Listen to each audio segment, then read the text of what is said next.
पुढली बातमी बीडमधून आहे। बीडमध्ये खुलेआम कॉफीचा पुरवठा केला जात असल्याचं वृत्त आहे। 10वीच्या विद्यार्थ्यांना कॉफीचा पुरवठा केला जातोय। मराठी पेपरसाठी ही कॉफी पुरवली जाते। छत्रपती शाहू विद्यालयातील हा प्रकार आहे।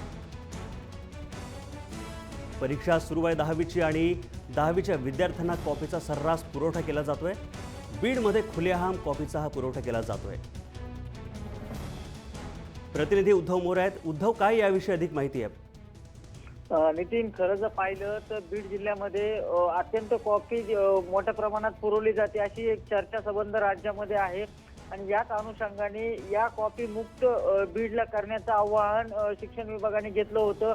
कॉफी संदर्भामध्ये मोठी जनजागृती जी आहे ती बीड जिल्ह्यामध्ये करण्यात आली होती। मात्र हे जे चित्र आपल्या समोर दिसते ते अत्यंत चुकीचं आहे। अत्यंत शिक्षण क्षेत्राला धक्का बसणार आहे, कारण की बीड शहरामधल्या शाहू विद्यालयामध्ये खुलेआम कॉफी पुरवल्या जात्याचे हे चित्र आहे।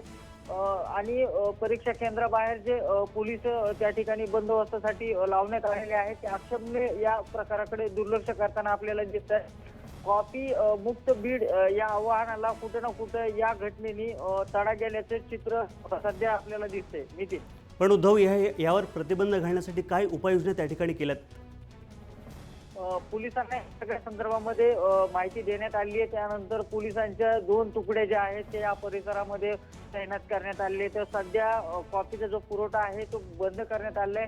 त्या ठिकाणी 3 ते 4 पोलिसांची नेमणूक केली होती। मात्र सध्या मोठा फौजफाटा पोलिसांचा त्या ठिकाणी आहे। त्यामुळं सध्या जे कॉफी जे पुरवठा करणारे लोक होते त्यांना त्या ठिकाणाहून हाकलून देण्यात आले।